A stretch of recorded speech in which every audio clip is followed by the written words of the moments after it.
By the names, I'm called Colonel A.C. Oyugi, the Regional Coordinator Operation Wealth Creation Karamoja. So talk to us a bit about here where we are and the activities that are happening. I remember very well in 2019 when I was summoned to my headquarters in Kampala by my Deputy Chief Coordinator. So when I reported to Kampala, I was given some Chinese to move with to come to this region here. Reason being, they were looking for these white stones. So we came with them up to Moroto here, but we didn't come here in this particular point. We went through Nakiloro to that area of Nakabat where they're mining gold. So they went in, they were checking each and every stone. Then later on, at around 4 like that, we went back to town. They told us now, can we move in another district where we can get these stones? So we moved with them up to Kabong, from Kabong to Loyoro. Loyoro also has plenty of these stones, white ones. So they kept on breaking them and checking, and they could take some samples. We came back with them, went back with them to Kampala. I handed them back to my boss, came back to my region. After a week, I'm called back. These Chinese have come back. You come and pick them. I came with them. So I moved with them for something like 2 years, not knowing what these people really wanted. We could move from Kabong to Kotido to Wabim. We went as far as Lira to Nebi to Matsindi. But towards the end, my big boss told me there is a white stone these people want. So I came back to the region. I picked one of the stones here and took to them to Kampala. Someone, is this what you want? When they saw this stone, they say they are going with it to China. Then they will communicate back to us. They went to China, communicated, they said they wanted that stone. So they came back, we came with them. Accessing this area here was challenging because there was no road. This road you see here coming here was constructed by this company here. So there was a small bridge on our right. If you reach there, you could see there's a bridge, which we got, it was already swept by water. So we had to climb trees to access this point here. So we came here, we got some small artisan miners who are mining here, using just their hands. And so they picked interest and said, this is the stone they wanted.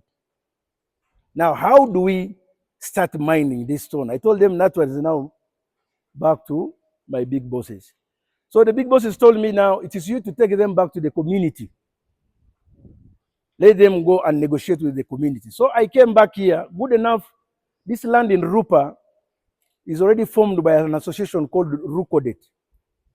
Because land in Karamoja, there's no an individual who owns land here. This is a communal land. So there was a chairman, a late chairman who died. So we started negotiating with them.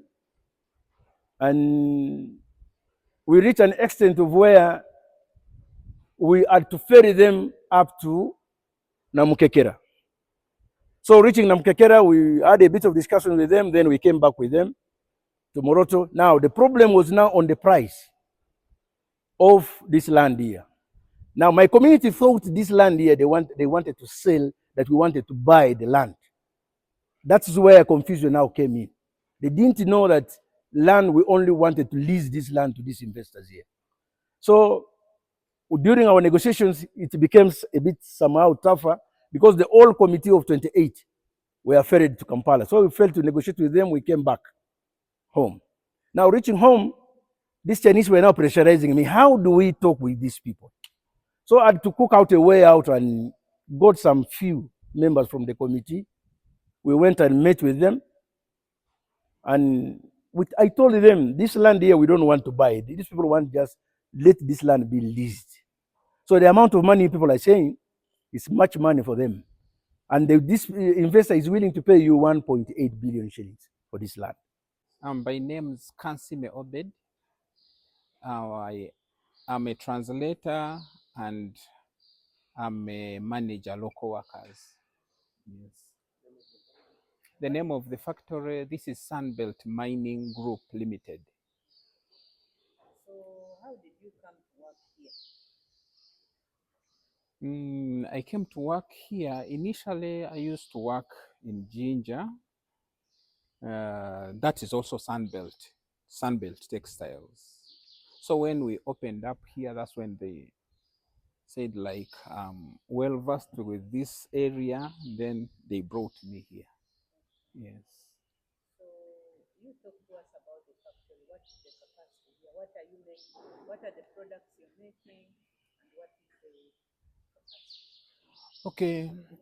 If I start how we came here, we came here with the main intention of producing only blocks of which they were going to be exported. But since the president couldn't allow exportation of raw materials, he had to make us build this factory. And that's how we came out with this factory. But even if it was blocks and producing tiles, still the market was minimum here in Uganda. So it could necessitate us to put up a structure like this one to bring out things like powder, of which this powder itself, it has a lot of use here in Uganda. So let's go back. I want Yes. you to list for me. We produce tiles, we produce lime, we produce The capacity, first, let's go products first. the products that we produce here, we produce marble slabs. Marble slabs come from these marble blocks. The slabs are the sheets you're seeing here. These are called slabs. Yes. We produce them the way they are like this, and then we wait for customers' order. And then the customer will give us dimensions of how we should cut them. Either he will be needing something of this sheet like 2 meters by 60, then we have to cut according to what the customer has requested. Mostly these things, we produce them and then we wait for the customer's what request. Then we shall cut. Then you also produce lime. Talk to us about the lime. Yes, the lime also goes on order. What the customer asks for, it's what we produce. So like in a month, we can produce over 900 tons of lime. And if it is slabs, we produce over 500 square meters of slabs in a month. Yeah. The modifications, the customer can come to me and he says, I want a table out of marble. Then we shape it. I want like balcony stands. We have molding machines. They will mold something like a balcony stand for him. Like you're seeing those round things, those pillars, all of them, we can still mold them. Customers come with a picture that I need something like this one. Then we mold it. Even a human being, we can still mold it. How is the market responding to the market now? Ugandans are coping up. They are coming to learn these things. The market is growing. Yeah. And right now we are the only ones here in Uganda. But right now, as I'm talking, there are 2 factories of this kind in Uganda. One it's in Masindi. It was opened up by Pastor Kakande. They are getting their products from him? The raw materials, they get them from Moroto. So you're supplying other factories? Yeah, they have also their site. Yes. But right now, I think they have a brokerage in their company. Right now, like this material, you're seeing this dark one, this one, it's theirs. It's from their quarry. So we cut it for them. The truck that is standing there, it has come to pick them. Yeah. All right, thank you. So that's what we agreed. And they told us, give us 2 days, they will come back and contact the community. So the members came back, they contacted the community, they called us and said, now you can come now. So we came back, we met at the sub-county. The whole village was gathered in and we had to talk with them and we told them the benefits that they're going to get once this factory is being put here, of which one of them was employment. after telling them that our youth within the villages here will be employed in this factory here. And it is true, our youth here are being employed here. Most of them have gone for lunch. If they'll come back, you'll see them. So we negotiated with them and agreed with them the amount of money. The community was happy. They requested for bulls. We gave them bulls and drinks. They drank and accepted.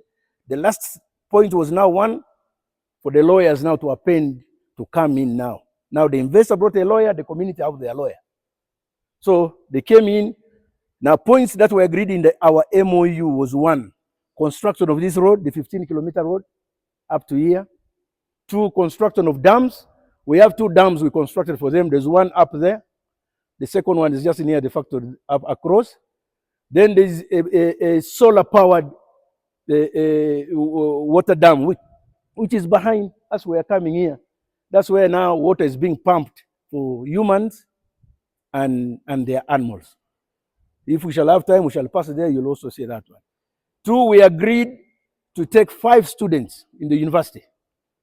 So as I speak now, the first bunch of 5 doctors who qualified recently in medicines are out, and we have already taken again 5 for another 5 years.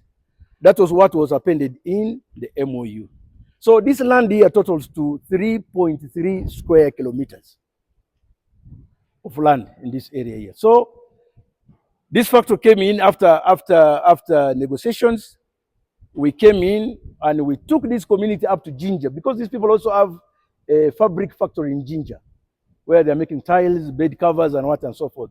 Now the community was in doubt that whether these are real, genuine investors, because people used to come to this region here, lie to them, we want this, and then tomorrow they agree, the next day this person disappears. For example, like that John Magal, an Indian who had put a gold factory. He put in and all the equipment there. I don't know how they got gold and disappeared. So the community was a bit skeptical and said, now we want to confirm whether true you are a true investor. So we had to carry them. We took them to Ginger. They went and inspected that factory of the Chinese in Ginger. They slept in there for some 2 days. We came to them and they agreed and said, no, this person is a Guinean person. So that's when we made that agreement and got the surface rights to acquire licenses for mining in this area here. So that's how really we came in to be with these Chinese in this place. So what are the products? Here is one. You can see we are making tiles, we are making tables, we are making chairs, we are making lime in the factory here. It depends on orders that one puts. If you put your orders here that I want this, either I want this quantity of what, that's what we shall make for you and deliver it to you in Namampe. That's where you'll go and pick it from. Marble is one of the most expensive stones. Yes. Are Ugandans affording it? Are they investing? Yes, Ugandans buy this marble here. Yes, there's market. They buy them. Okay, by virtue of it being so expensive, but people buy it. For those who are willing, they really buy it. What would you say were some of those enabling factors that enabled the factory to be built in Karamoja at the time when you brought the investors? Because before Karamoja was a no-go zone. One was security. Security. By the way, the Chinese, by the time when they came in, that was after the disarmament. So there was total peace. All this movement, I was moving with them in the Kabong, where we never experienced any attacks or ambushes on the way. No, we never. So that enabled these Chinese to have that heart of saying, let us put something like this in this region. Power, by the way, there was no power. After the launch of this factory here, that's when the president instructed the Minister of Energy. By then, it was Madam Kitutu before she became the Minister for Karamoja. She was the Minister of Energy, and instructed her to pull in that power. You see now coming all the way from Opuli from Opuyo from Soroti up to here. So we have power here. Power is there. During the launch of this, there was still a bit of push-ups here with the community. There are those who were saying their land had been grabbed, more especially the paparazzis, these so-called journalists. They're the ones saying, no, since you see the army is behind this Chinese here, this land will be taken and what and so forth. But when payment was paid to them, because the real amount here was paid to them was 1.5 billion. Then the 300, it was because of the artisan miners.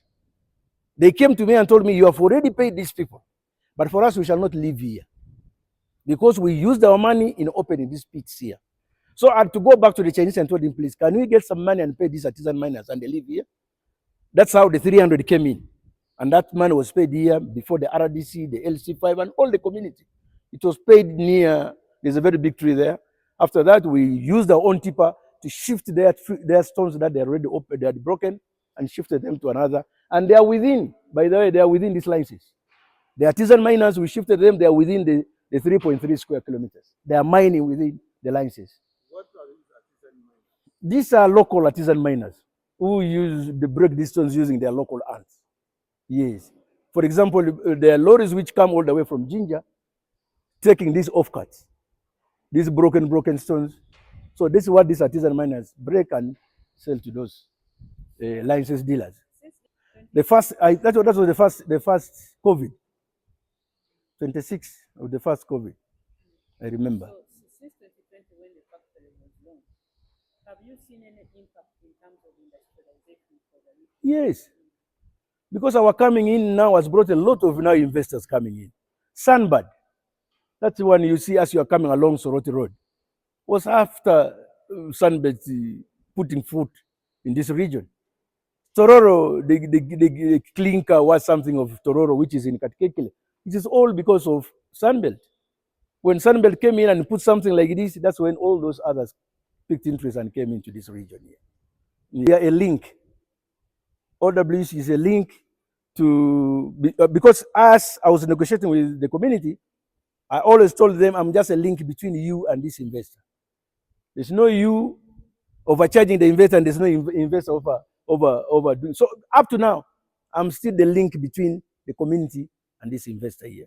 So there's a very big impact OWC really has already done by so warning these investors here, because most of the investors come here, even when Sandbad came in, when they were negotiating, they had to call me in, said, please, you have some idea about this. I went and sat with them, and I also did their negotiation. That's how you see that big factory coming up. So we have a problem with our youth here. Our Karamojongs want, if he works today, you pay him today. And if you pay him today, he has disappeared. Now, for an investor like this one who wants work to be done, for you to be paid today and you disappear. So we tend to go and fish for some youth across the region who are already willing to work. But so far here we have something like 40 of them. But others who didn't manage went away, but we remain with something like 40 Karamojong youth. But you're building skills. Yes. Because if you see those ones who are operating these machines, most of them are Karamojongs. Do you think is it because they are so much? We are just born the way we are born. We are not used to this work. Someone grew up knowing that his life is meant to be on animals. Now bring him to such a life where you just come here, sit here only, maybe on a chair and just operate the machines. It is something new to them. But with the time, because if I see what is happening now with Sandbad down there, I'm seeing a lot of youth have gone in there. Yes. Of this factory. I have my counterpart, the bidder. What is the capacity coming out of this per day? Yes. We can do a separate interview. Okay. What I remember, they called me for their graduation ceremony and they thanked me for that. They are working within the community. Yes. They are within the district. He wants to continue mining. Yes. He might say, now my 21 years, I've already got what I wanted. Bye. Then maybe I can take over and be the investor in charge of marble in the region. That's a good one. Yes. In case the investor says, I'm done with yes. this. Yes. Since I've worked with them for all that period of time, can they really say, okay, now, since we are leaving and you have a lot of much knowledge in this, we hand over this thing to you? Hey, I can manage this thing. Thank you very much.